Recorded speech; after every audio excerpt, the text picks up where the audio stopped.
Olá, está começando a TV Pinheiro. Fique agora com o jornal Stand Up News, produzido pelos alunos de jornalismo da Faculdade Pinheiro Guimarães. Olá, está no ar o Stand Up News. Veja agora os destaques desta edição. Uniformes escolares terão tipo sanguíneo e fator RH dos estudantes estampados. Enem. Estudantes atrasados viram memes nas redes sociais. Conheça seus direitos no Pode ou Não Pode. No Cooking Up, uma saborosa receita espanhola. Tudo isso e muito mais aqui no Stand Up News. Especialistas informam que não se sabe ao certo o volume de material que se deslocou da barragem em Mariana. Já a mineradora Samarco confirmou que pesquisas estão sendo feitas. Veja mais informações. Em 2015, mais de 34 milhões de metros cúbicos de rejeito de minérios de ferro causaram um desastre que destruiu várias cidades e o meio ambiente. O complexo de minério de ferro era operado pela Samarco e o desastre percorreu mais de 650 quilômetros entre Minas Gerais e o Espírito Santo, causando mais de 19 mortes e várias cidades destruídas. 2 anos depois, biólogos, geólogos e cientistas afirmam que ainda não é possível mensurar o tamanho do desastre, e um dos motivos é porque a lama fica no fundo do rio e em suas margens. O IBAMA afirma que a Agência Nacional de Águas, a ANA, faz mensalmente uma pesquisa com as águas do Rio Doce e afirma a sua potabilidade.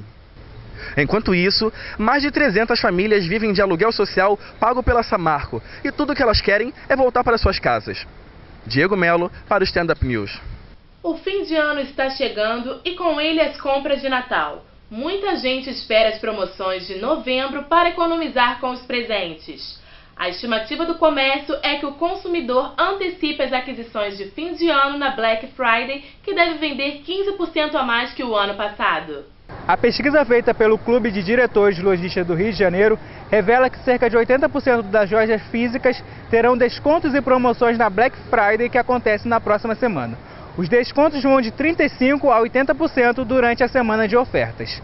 Os eletrodomésticos, eletrônicos e informática, smartphones, moda e artigos para casa e decoração estão entre os itens mais procurados pelos consumidores. João Vitor Ribeiro, de volta ao estúdio.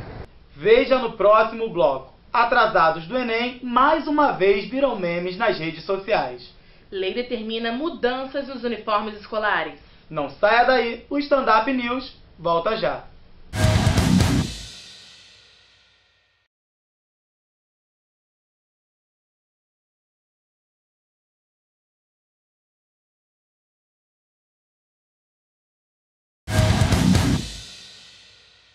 O Enem já passou e todo ano tem aquele candidato que se perde no horário e acaba chegando atrasado. Acompanhe.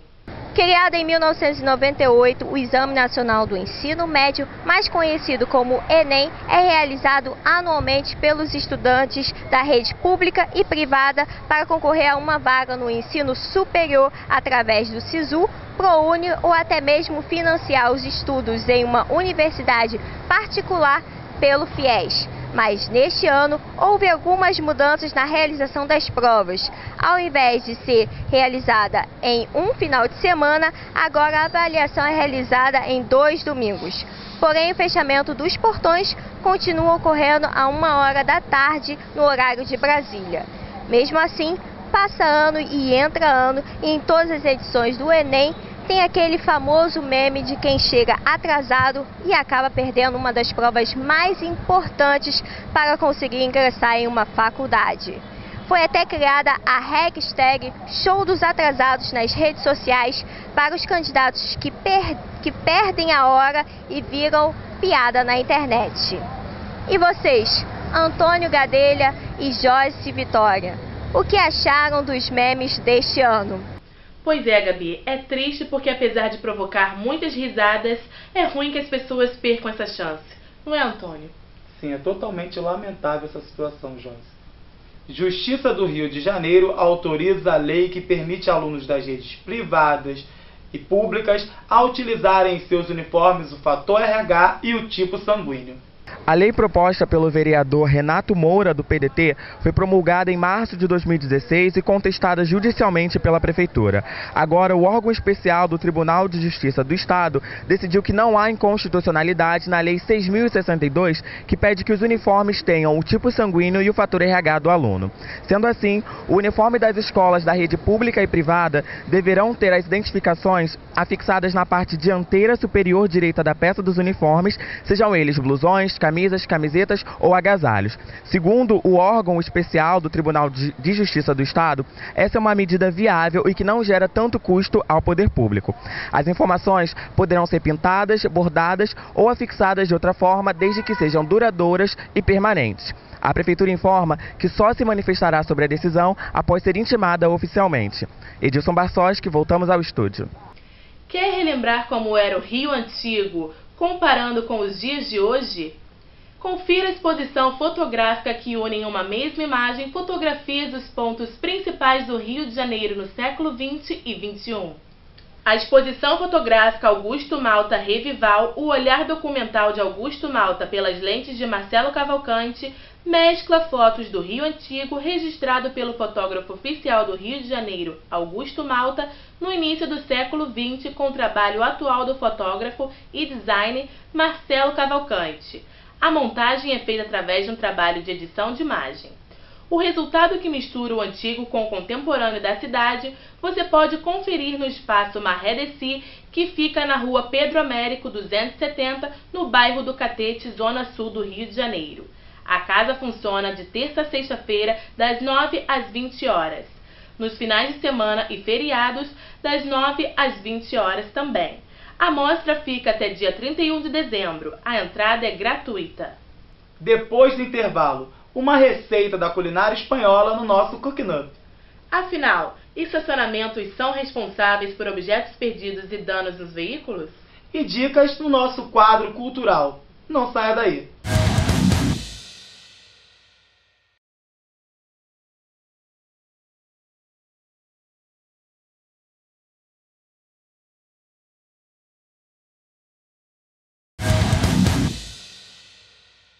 Você já deixou o seu carro no estacionamento e quando voltou ele estava danificado ou algum objeto havia sumido? Será que esses estabelecimentos devem ou não serem responsabilizados por esses problemas? Lucas Mendes traz a resposta. Pode ou não pode um estacionamento se isentar de pagar objetos furtados ou danos ao veículo? Óbvio que não pode. Se eles estão usando um espaço, privatizando um espaço, tendo lucro com isso, o mínimo é um mínimo de um serviço que se espera é preservar os nossos bens, né? Ainda mais que eles têm seguro. A firma tem seguro. Então tem que pagar. Na rua é complicado, né? Porque a violência, a depredação, enfim, é um complicador. Agora, os estacionamentos fechados, eu acredito que sim. Estacionamentos são sim responsáveis por objetos deixados em veículos. Na verdade, segundo o Supremo Tribunal de Justiça, através do Código de Defesa do Consumidor, caso haja furtos ou danos causados a veículos e estacionamentos, o estabelecimento deve se responsabilizar aos mesmos, em resposta direta ao cliente. Por isso, locais que evitam, através de placas ou avisos, estão fugindo da responsabilidade e do comprometimento, e também fugindo da lei. Por isso, exija seus direitos e faça o preço que você paga valer a pena. Está chegando o quadro que dá água na boca, o Cooking Up. E esta semana o nosso repórter gastronômico Ezequiel Batista vai ensinar uma receita típica da Espanha, tortilha de batata. Para preparar esta receita tipicamente espanhola, vamos precisar de 2 batatas cortadas em cubos médios, uma cebola picada, meio pimentão picado, 3 ovos, 10 gramas de manteiga, 2 colheres de azeite, uma pitada de sal, uma pitada de pimenta e salsa picada. Puxamos a cebola e o pimentão no azeite. Enquanto isso, fritamos os cubos de batata. Juntamos tudo em um recipiente e temperamos a gosto com o sal, pimenta e salsa. Acrescentamos os 10 gramas de manteiga, colocamos a metade da preparação numa frigideira antiaderente a fogo baixo. Viramos com a ajuda de um prato e cozinhamos do outro lado. Uma vez pronta, esta receita é ótima, acompanhada de uma leve salada de folhas. Desfrute! Na agenda cultural desta semana, temos exposição, teatro e cinema com o 8º episódio de Star Wars. Camila Oliveira traz todas as informações.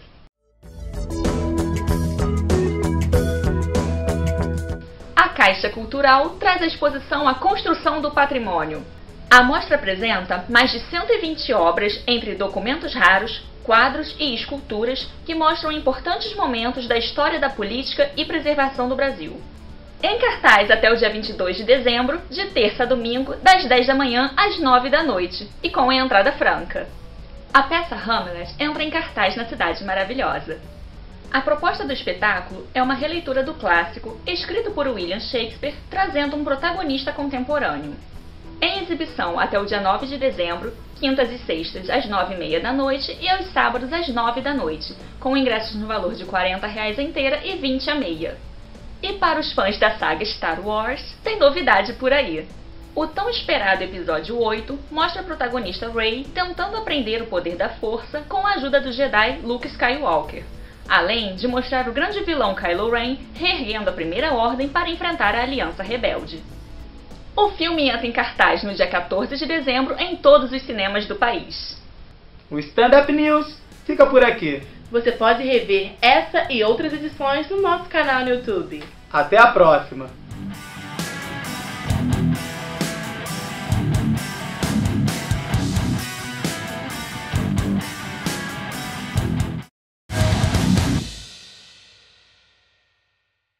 Em 2005, antes da criação do jornal Meia Hora, o Rio de Janeiro era o 3º lugar no ranking dos estados brasileiros dentre pessoas que liam jornais.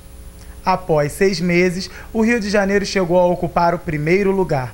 Pesquisas apontam que 60% da população carioca que leia o jornal não liam absolutamente nada. Por que será que o jornal carioca Meia Hora caiu no gosto popular? O jornal Meia Hora se tornou um grande companheiro de leitura dos cariocas nas idas e vindas do trabalho, e isto todos nós já sabemos. Mas queremos entender como e por que ele atrai de maneira positiva o trabalhador a folhear suas páginas e querer buscar a notícia. Será que é porque fala o cotidiano da maneira que o carioca vê ou se expressaria sobre um determinado assunto? Além de fazer umas capas bem bacanas, atuais, ele atende ao público da classe C, que é o que hoje é o que mais compra jornal, né? Então, e vai à língua do povo. Será que é o preço que cabe no bolso do trabalhador e isso torna uma saída para não deixar de ficar informado? R$1 todo mundo compra o jornal, ninguém está muito interessado em gastar muito dinheiro. Saímos nas ruas para descobrir o porquê do tabloide se tornar o grande companheiro dos cariocas desde 2005, atraindo fãs e despertando o interesse dos mais diversos públicos. Compraria. Nem que fosse por curiosidade, mas compraria. Polícia mete a mão no xerequinho. Maneiro. Gata, dá chave de perereca e finaliza bandido. Se lascou o bandido. Mas eu compraria, de qualquer forma eu compraria. Eles sempre tem duplo sentido. Se não tiver duplo sentido, não é Meia Hora, né? Eu acharia engraçado assim como eu tô achando. Acho que eu não compraria, porque é muita piada, né? Com tudo faz piada, então fica um pouco difícil, né? Mas é um jornal bom de se ler. Porque às vezes a pessoa julga pela capa, mas quando abre ele tem bastante coisas interessantes. O jornal é jornal, mas a matéria é complicada, né? Para uns que não entendem o significado, para outros que levar na maldade, é uma matéria meio escrota. Agora, o jornal, tudo bem. Agora, a capa é meio indigesta, né? Me botando na sinuca de bico. E se eu falar para você de coração, pela minha vida, eu não posso nem falar. A jornalista Marluce Martins tem mais de 29 anos dentro da área de jornalismo impresso e deu a sua opinião em relação à maneira como Meia Hora aborda temas polêmicos sem perder o diferencial do jornal, que é o humor estampado em suas capas e a notícia dada de forma que o leitor tenha o total entendimento. ele mexe com os temas populares, né, na linguagem popular, na linguagem do povo, com aquilo que o carioca, que é o seu público, gosta de fazer, né, com a gíria, com a tirar onda com o outro, com as montagens na capa, mas com responsabilidade, porque ele não está ali mentindo, né, ele é ousado. E muitas vezes ele vai receber, com certeza por isso, críticas, né, quando ele brinca com o Adriano vai à Copa, né? Que foi uma Copa, uma capa, o Adriano esperando um ônibus que ia para Copacabana. Luana não tem mais dado em casa. Então eu acho essa sensacional. Eu queria ter feito essa manchete. É uma marca, tanto que a gente está falando dele aqui, eu nem trabalho lá, nem trabalhei, mas admiro demais o trabalho que é feito. Dizem que o poder de convencimento do homem está na fala, mas será que a imagem pode ultrapassar esses convencimentos ou será que caminham lado a lado? A professora de Teoria da Linguagem, Vânia Costa, vai explicar como a proximidade das gírias dentro do jornal Meia Hora podem influenciar diretamente o público a comprar o jornal. Todo meio de comunicação, todo produto, melhor dizendo, é dirigido a um público específico, não é? E esse jornal não é diferente. Não faz, as pessoas que produzem esse jornal não agem de forma diferente. Elas focam num público específico e, em termos de discurso, de manifestação discursiva, é uma comunidade discursiva também específica. A gente tem que lembrar também da forma jocosa, engraçada como essas manchetes são levadas ao público, não é? Os jogos de palavras, as coisas engraçadas que são faladas, mas não pode deixar de lado também que eles se manifestam muito pelo uso de palavras que eu costumo chamar de palavras tabus, que são aquelas palavras que não são bem vistas socialmente, não é? São palavrões ou que se assemelham, ou gírias que se assemelham a palavrões, esse tipo de discurso, o que é muito frequente, o que não causa estranhamento nessas classes sociais. Para entender de onde surgiu a ideia de explorar as gírias, duplo sentido, trocadilhos e muitas outras maneiras inteligentíssimas de deixar o público decidir sobre um tema ou outro que causa polêmica, fomos até a sede do jornal Meia Hora para buscar a explicação do editor-chefe e um dos fundadores do tabloide, Henrique Freitas. Lá, ele mostra o porquê do jornal cair nas graças do povo carioca e aguçar a atenção dos leitores, conquistando também os críticos do Oscar jornalístico, o Prêmio ESSO, e se tornando um fenômeno não só do Rio de Janeiro, mas de todo o Brasil. Nasce em 2005 no Rio de Janeiro, fruto de muita pesquisa. Naquela época você tinha 4 jornais que disputavam a preferência dos leitores. Para as classes mais A e B, o Globo e o JB, e para as classes C, para a classe C e um pouco da classe D, tinha o Dia e o Extra. A população de classe C do Rio de Janeiro, como de todo o Brasil, estava crescendo em ritmo acelerado. E essas pessoas não estavam se encontrando nos jornais que existiam no mercado. A gente percebeu que havia espaço para mais um jornal no Rio de Janeiro e que ele deveria ser um jornal com características muito particulares. Ele deveria ser um tabloide para que fosse lido com facilidade nos meios de transporte. Tinha que ser um jornal barato. Ele surgiu em 2005 custando 50 centavos, ele tinha que trazer um noticiário forte de polícia, um noticiário forte de esporte, um noticiário forte de celebridades e fofoca e um serviço muito bom. Só que o Meia Hora, por ser do Rio, ele trouxe uma coisa muito importante, que foi o bom humor. Você consegue ter manchetes bem-humoradas, você consegue brincar com algumas situações, nem sempre é possível, né? Eu costumo falar muito que a redação do Meia Hora é feita por jornalistas e não por humoristas. Ninguém aqui faz stand-up comedy, ninguém aqui escreve piada, a gente faz jornalismo.